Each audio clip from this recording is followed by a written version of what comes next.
ultimately pronatalism is pretty unhelpful to people who are not parents, because pronatalism sort of says that it's an ideology that says that people, parents and married people, are more valid and sort of more fully integrated members of society than non-parents and single people.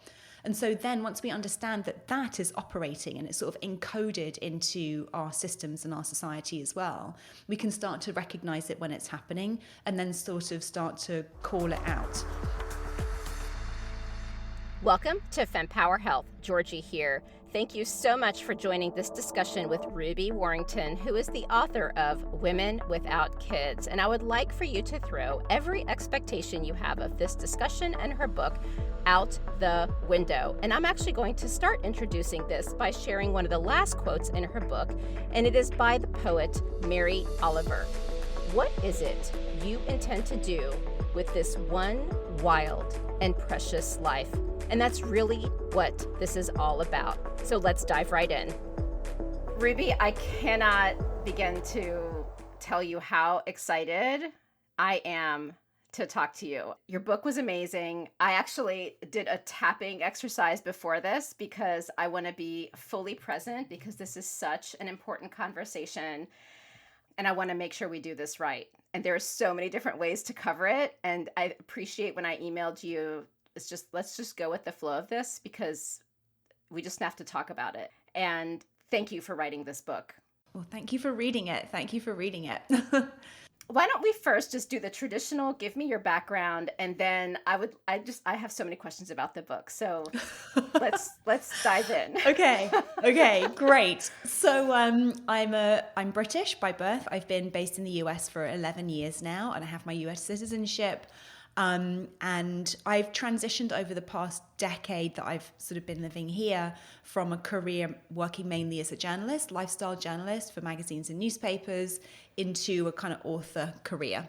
This is my fourth book, and I also, in my day job, help other people concept, write and publish their books too. So I work as a publishing consultant. And it's funny, like I talk about it in Women Without Kids, right? I had my nose in a book since I was old enough to read, and I learned to read pretty early. Books have always been such a huge part of my life, and I think that that's one of the reasons for my curiosity. You know, I've always loved to learn. I've always loved to ask questions, and I think being encouraged to read a lot as a kid was part of what kind of inculcated that in me. And I was, right. You said you've got lots of questions about the book, and I'm so happy to hear that, because I had so many questions when I came to this subject that I needed on a visceral level to answer and understand for myself. I don't think when I first started writing it, I realized quite the rabbit holes that I would go down in seeking to answer some of those questions. Like, ultimately, what does it mean to be a woman without kids, you know? Yeah. So, and actually it's a perfect segue. And reading the book, I feel like I went on the journey that you went on in reading the book. So, I didn't go on social media or anything to look at your reels to kind of get an idea of your personality or anything. I just opened the book and read it and went with the flow. And when I read the book, I thought about what my son always says about his second grade teacher. He said, I was like, do you like your teacher? And he switched from kindergarten teacher to being a second grade teacher. And my son's like, I don't know how to explain what I thought, but he's not what I expected. And that's all he says. And so I would say I have the same reaction to your book, because I don't know what I had expected, but with what I read in it, it was different. And it starts out as like all this heavy, intense data about where women were and how far we've come, but how far we still have to go. And then with a little bit of your own journey, but then the last part of it is really like asking those hard questions with even your own journey more and more revealed, like your relationship with your mother, talking about your brother and your father more. And so I started with, oh my goodness, I'm going to be so intimidated talking to her. We're going to have this like power conversation about the data on the challenges with having kids or not having kids, to this like lovely woman who is just insightful, powerful, amazing, and really just asks the hard questions. So that's a very long-winded way of saying thank you.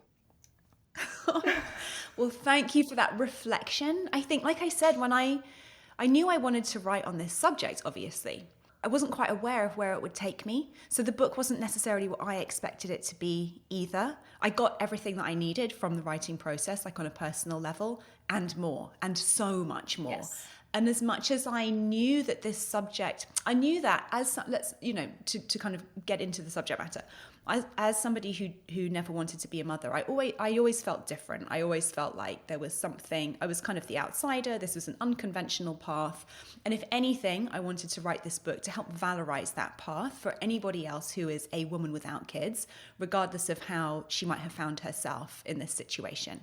What I realized is that the taboo that exists around childless and child-free women, and the reason that this is such an othered path and such an unconventional and taboo path, goes so deep, like really into the heart of how our society is structured, really to the heart of the oppression of women and the feminine as the feminine principle, like for centuries, motherhood and mothering and the manipulation of our feelings and capacity when it comes to motherhood and mothering and our procreative potential in general are literally at the heart of inequality, all sorts of, struggles for survival. It's just like it really is at the heart of who we are as humans and how our societies have been structured to benefit certain individuals and to keep other individuals honestly in positions of service to the powers that be. And it just,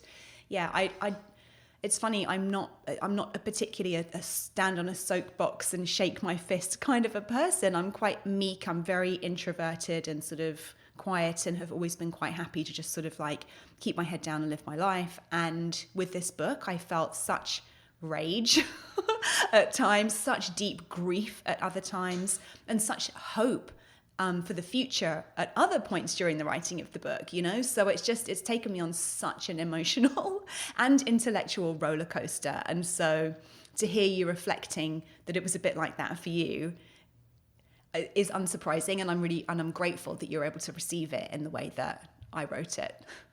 Even the emotions you went through, I would say the way you wrote it with the facts and the concrete examples, regardless of who you are, this book needs to be read and talked about. It doesn't matter if you have kids, you don't know if you want to have kids, or you don't want to have kids. So here's some of the things I learned, if I may share. My family escaped Hungary and they came to the US in 1973. And I was one of the firstborn. So my dad has 13 siblings. He was the oldest boy, so he was the second kid. They all lived in the same house. And then as they started making money, the older kids started having their own houses. The younger kids were going to school, et cetera, et cetera. And so I grew up with basically only my family as the network. And I kind of just thought that's the world. Like you always have, like the aunties would be braiding each other's hair and this community, like this massive community. And I thought I was going to be 27 years old with 3 kids and married. And I grew up in Florida.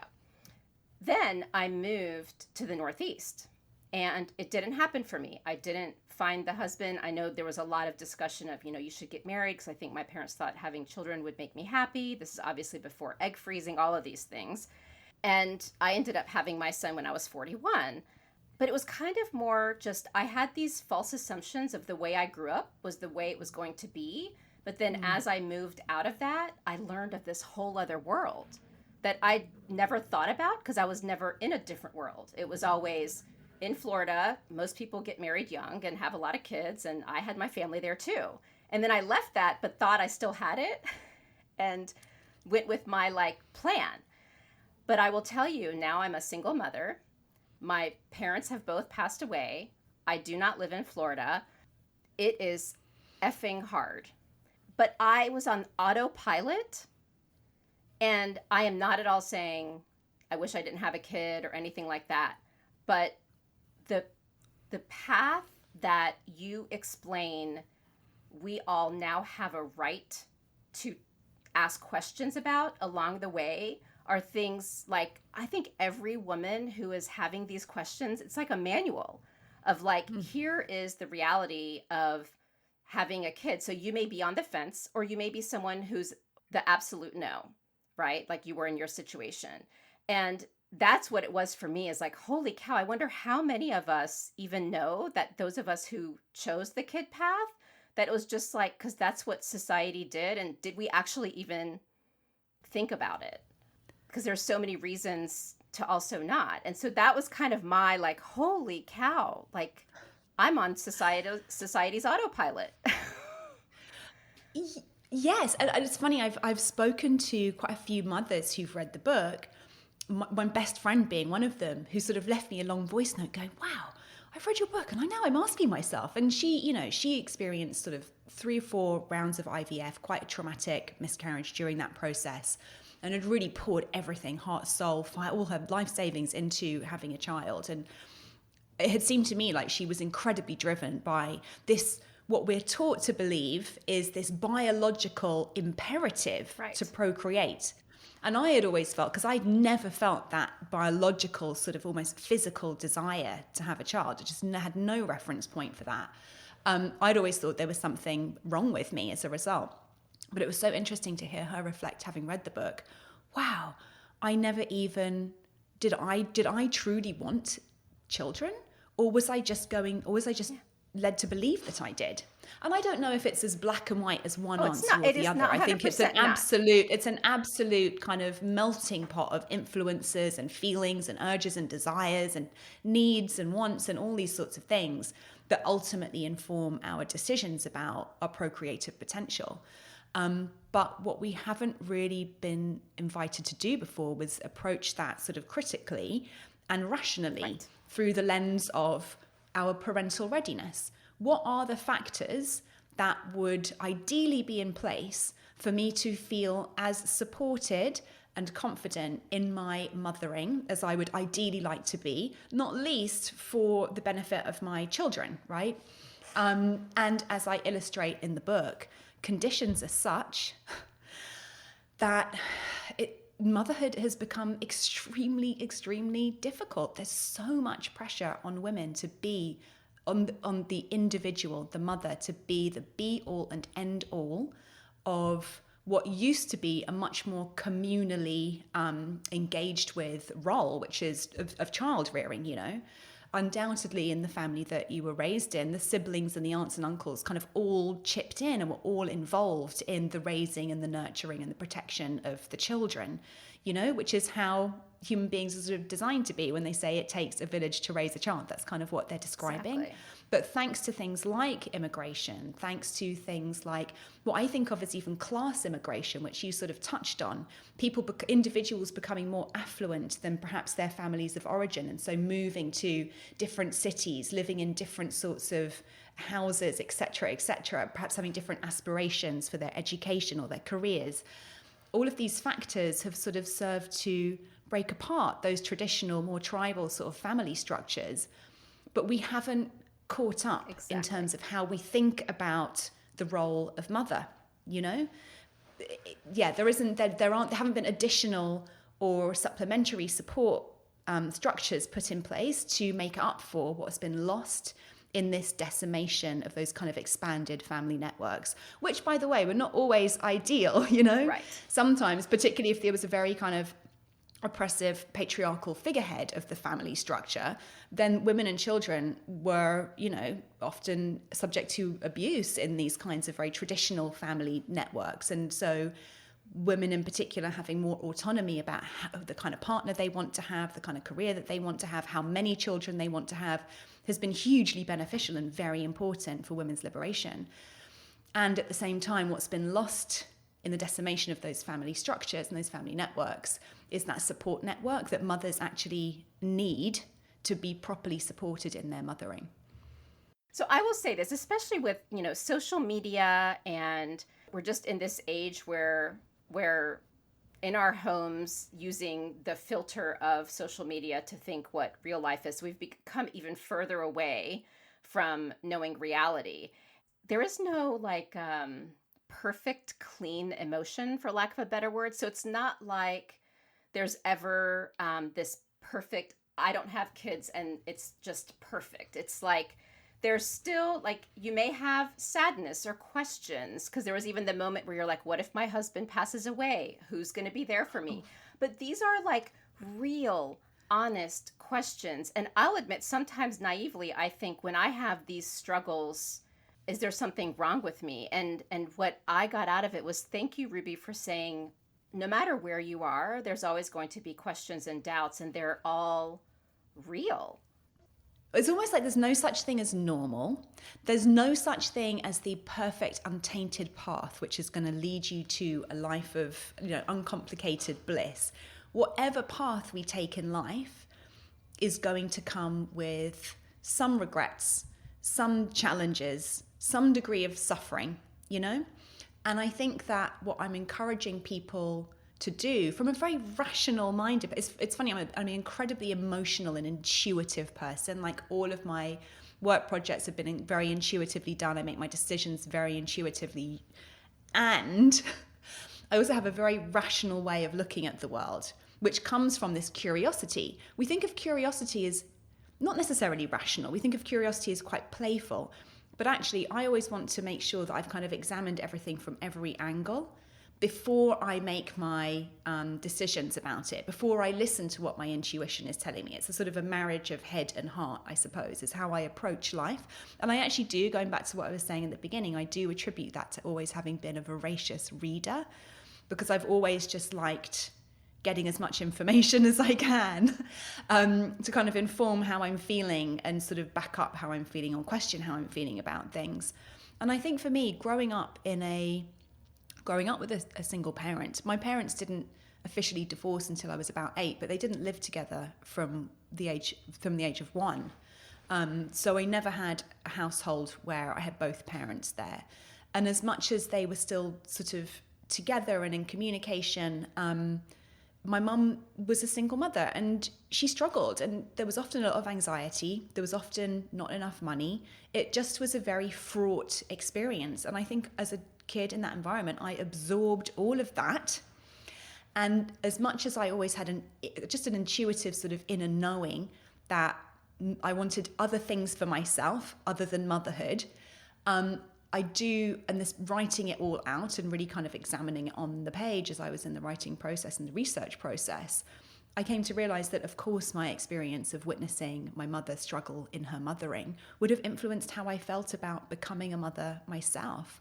And I think ultimately, my own decision not to be a mum has been the result of a sort of ongoing, lifelong cost-benefit analysis of becoming a parent, or sort of parenting myself and prioritizing my own sort of well-being, and not least my financial well-being, right, to bring it down to the bottom line, before putting myself at risk in becoming a mother. As I make the point in the book, as soon as we have dependents, we need people we can depend on. And that goes back to what I was saying about, mothers used to perform their mothering in much more tight-knit community settings. There used to be people we could depend on when we were otherwise incapacitated due to the all-consuming nature of the caregiving role that we're engaged with as mothers.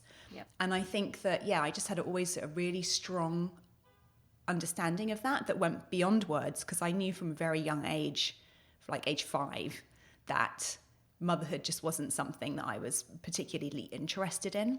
And obviously, as I've got older and kind of, been fending for myself for however long, the thought of adding the pressure of being the primary caregiver for another human being on top of all of the things I must do for myself to feel comfortable and secure has just not ever seemed viable to me.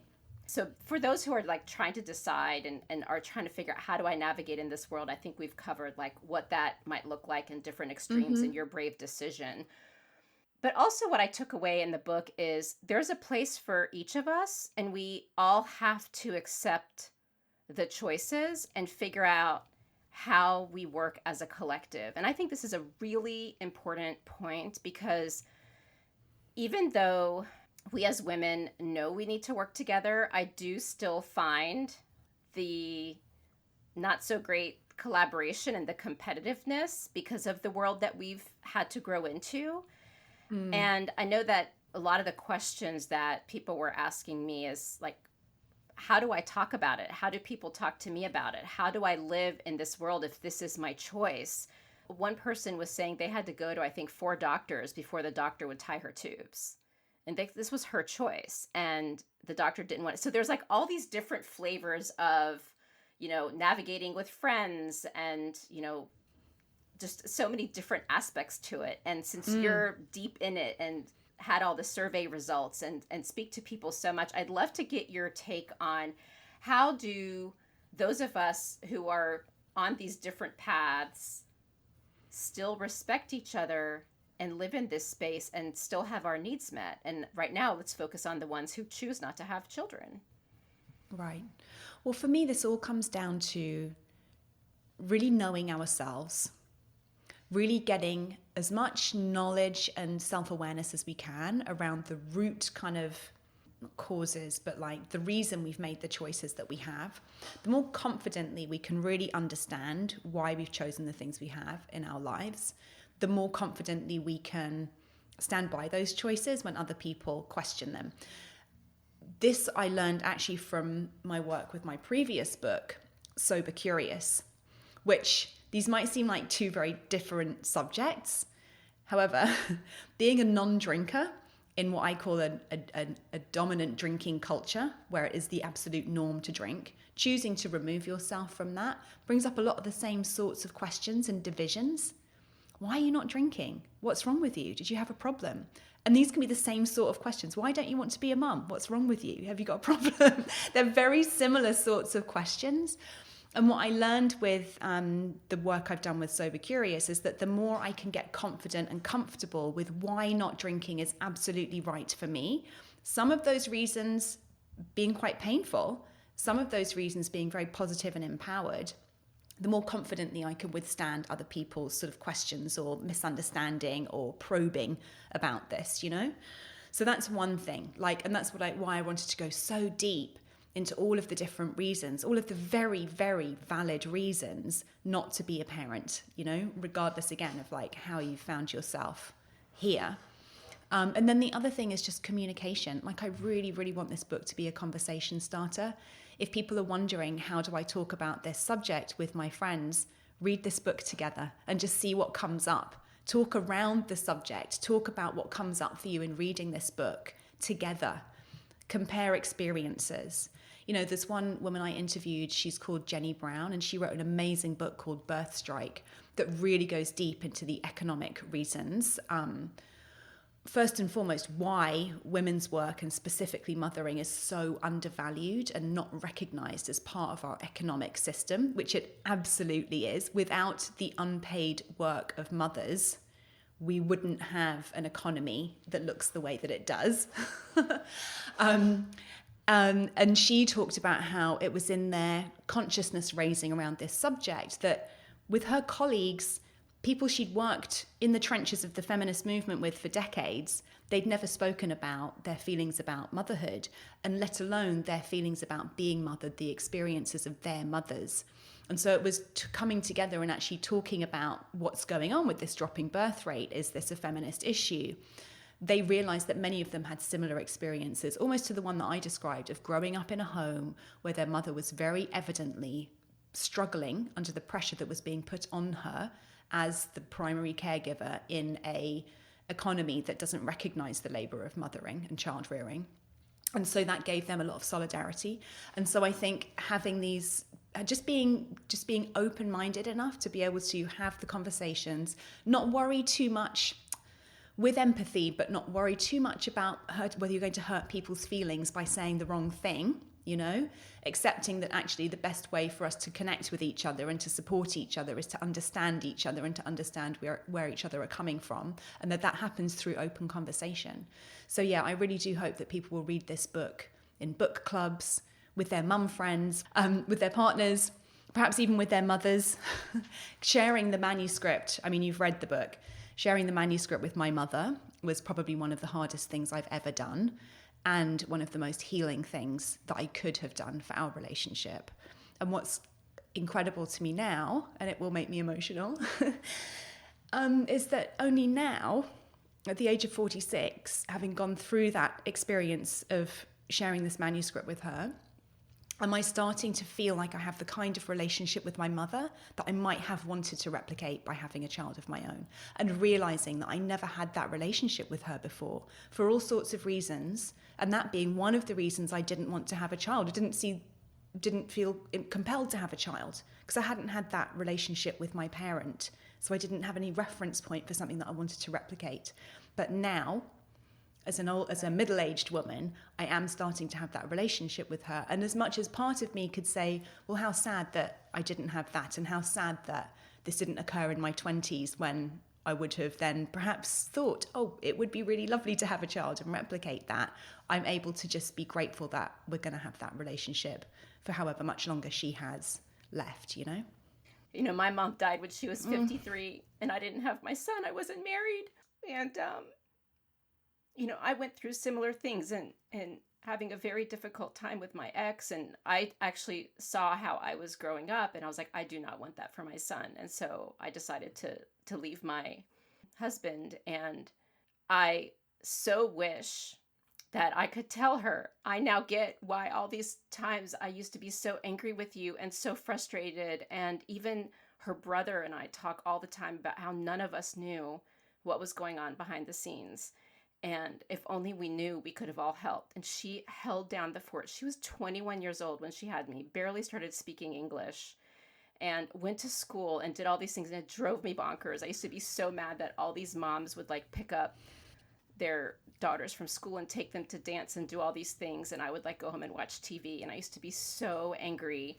And you know what keeps me going, because I don't get to have that conversation with her, is my uncle said, you are here to change the family history, and your job is to build a child who doesn't have to do what you went through. And my mom also gave me the strength because she knew I was independent. She kind of let me be. So on the one hand, she like knew I had it figured out, but on the other hand, I so needed a mom. So we were more like sisters, and she's amazing. And it's funny because like I'm kind of like her, and she used to drive me crazy. So now I laugh because I'm like, oh my God, I do the same stuff she does. And so I'm trying to come to peace with her not being here by doing what she couldn't do. Amazing. Well, thank you. Thank you for sharing that. And I just think it shows how powerful doing the work of getting a real understanding of who our mothers were, the systemic issues that they were fighting and impacted with in their mothering, you know?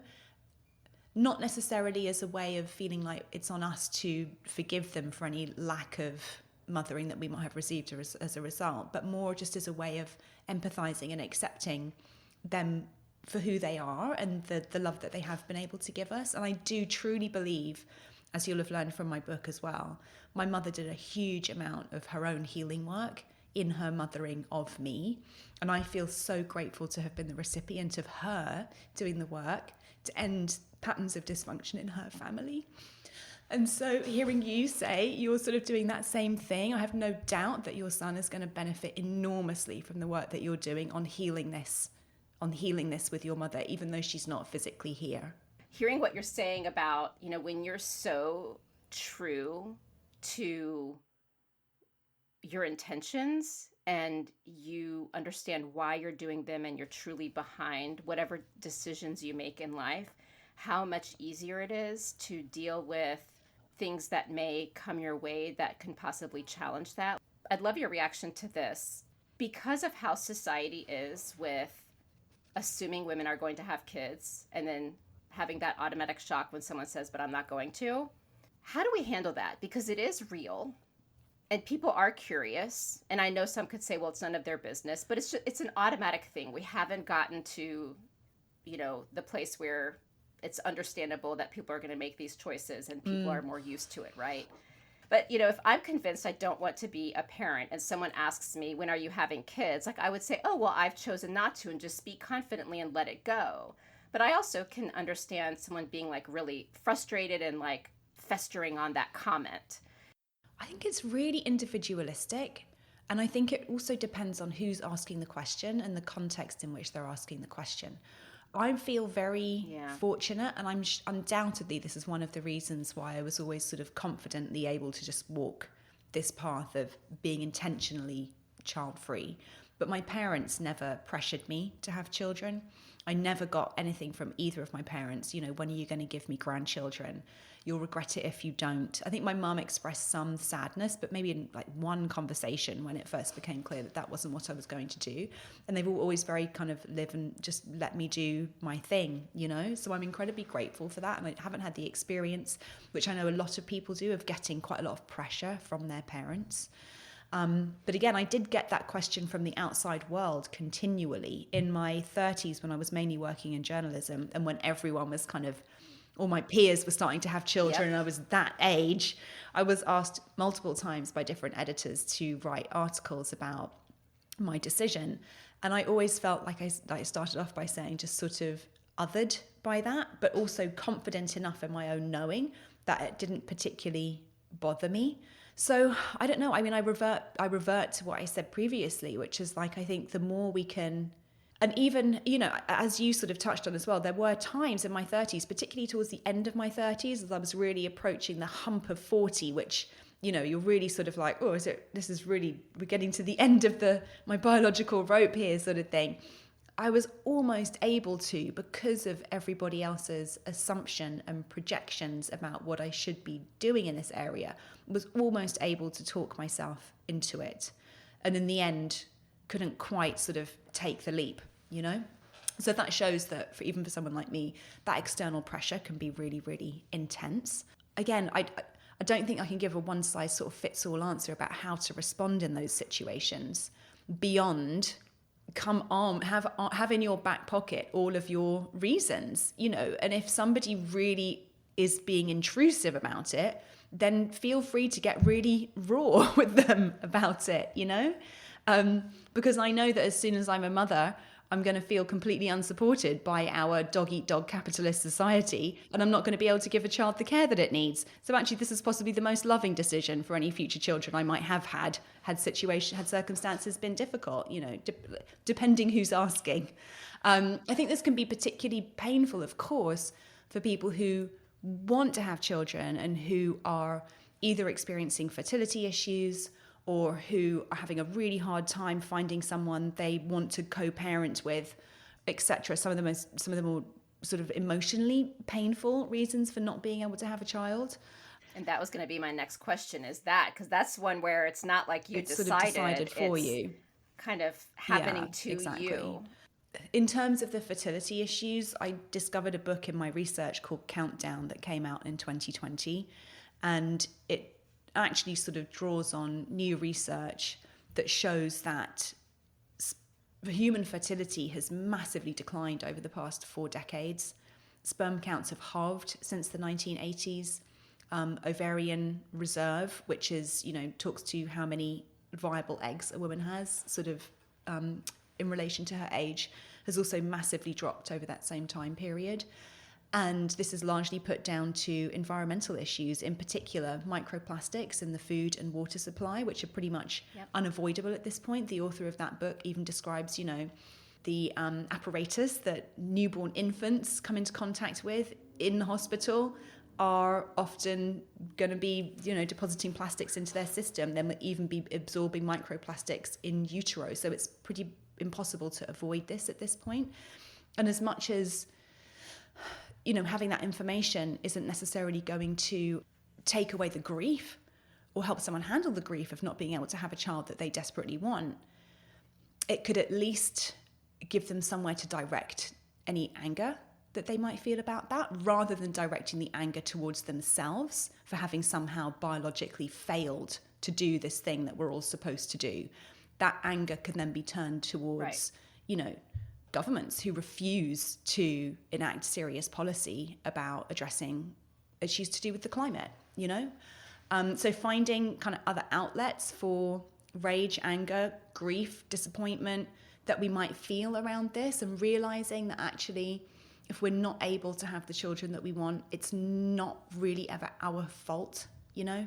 It's not because we've failed or there's something defective about us a lot of the time. And this can absolutely apply to difficulties that people have in terms of finding, you know, a partner as well. It's just so much harder to meet people in the world. And the dating kind of industry has become so transactional that people get very burnt out trying to meet people in that way. And so, yeah, I think getting informed about the, again, sort of larger structural issues that are impacting fertility, impacting our ability to form deep relationships with people, could potentially just offer some other outlets for more challenging feelings about that. I think back to people who've gotten married before me, people who've had children before I did, and I think what a crappy friend I was to them because I had not been in their shoes. So you know what I do now?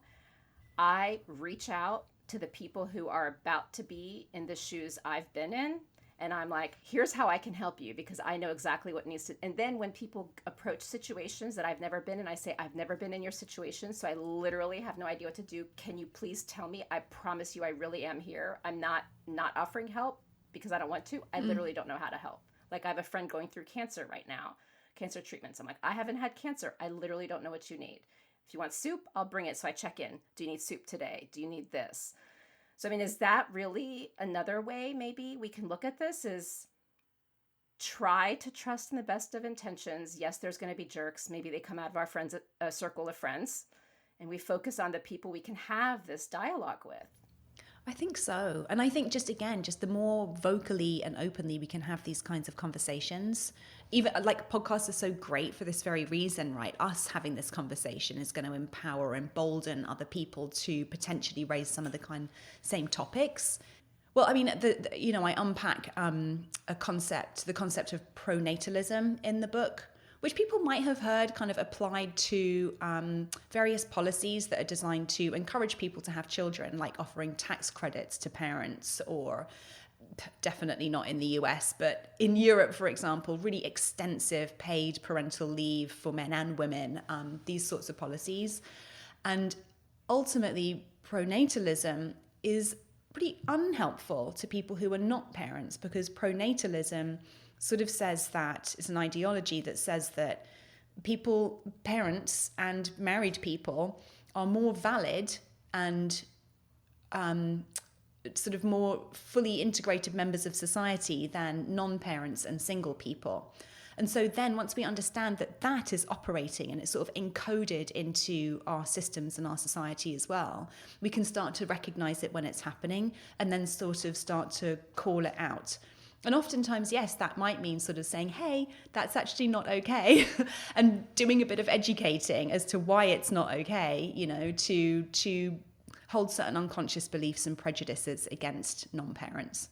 How do you feel now that you've written this book? Like, I mean, you're right. The way you think, it was truly brilliant. I hope that people read it, and I hope that they have conversations, because this is like a conversation starter. Like, so I guess, how do you feel? Like, do you feel proud? Is it hard for you to feel proud? Like,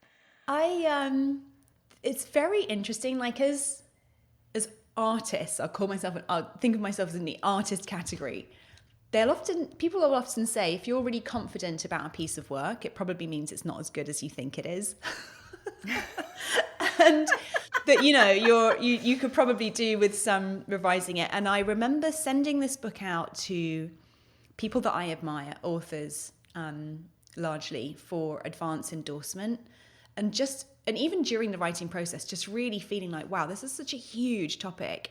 I don't know if I've got it in me intellectually and empathetically to do this justice, and feeling very nervous. And when I got my advance endorsements back, I was so relieved, because what I repeatedly heard from people was what you have said, which have reflected to me, which is, this is so thorough, and this is delivered at exactly the right pitch to speak to people in a really helpful way. Because I haven't seen this done before, which is to speak to both the people who don't want children and the people who can't have children. I think traditionally we've seen these as very divergent paths. Although the end result might look the same from the outside, the inner journey is very different. But I really wanted to speak to anybody and everybody who identifies as a woman without kids, including sometimes mothers who might be wondering, did I do the right thing? Am I cut out to be a mother? I don't know if I signed up for this. Sometimes I sort of wish I didn't have kids. And I wanted to speak to all of these different groups. And I was very unsure if that was even possible. But what I've heard back repeatedly is that people, women without kids of all different kind of experiences are feeling seen, are feeling validated, are getting value from the book. So that's been incredibly gratifying. So I have been feeling, I wouldn't necessarily say proud of myself, relieved that I've produced a piece of work that is being received in the way that I intended. On the brink of it coming out in the world, I'm feeling quite nervous. Oh, I'm just sure. because this is such an emotionally charged topic, and I'm feeling, my own codependent tendencies. You talked about wanting everybody to like you and wanting everybody to be happy. That's a sort of a sign of codependency to an extent. Please love me, don't reject me.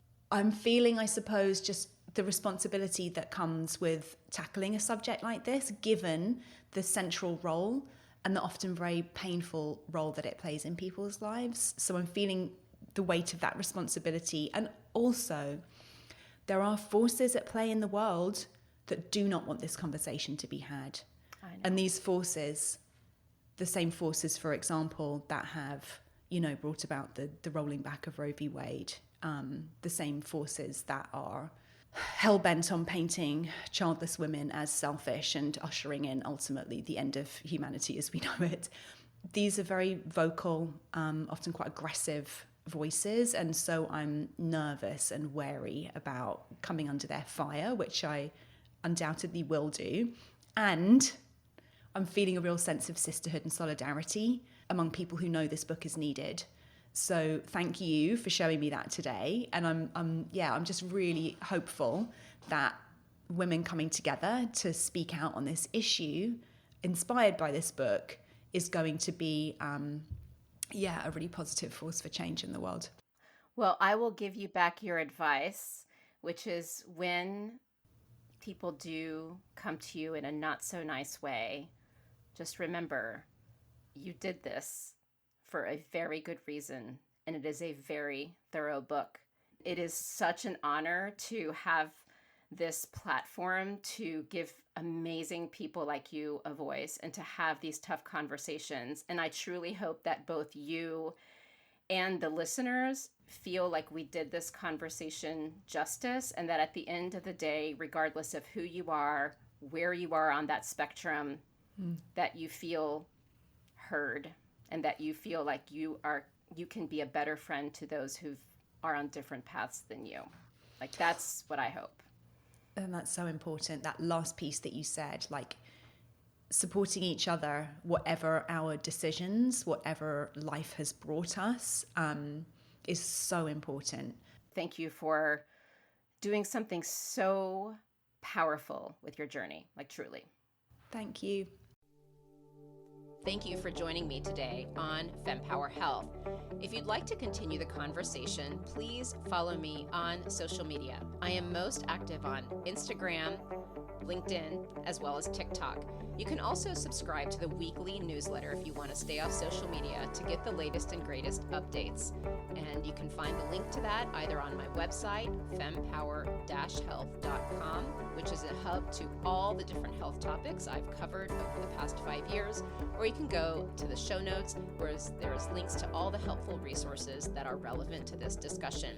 And if you know of someone in your life who would benefit from this information, please do pass this along, because that is how we can ensure this important information reaches those who need it most. And for anything that is discussed medically, please understand that none of what we share on Fempower Health is medical advice. It is all for information purposes only, and only a conversation between you and your doctor can give you the care that you need. Thank you very much.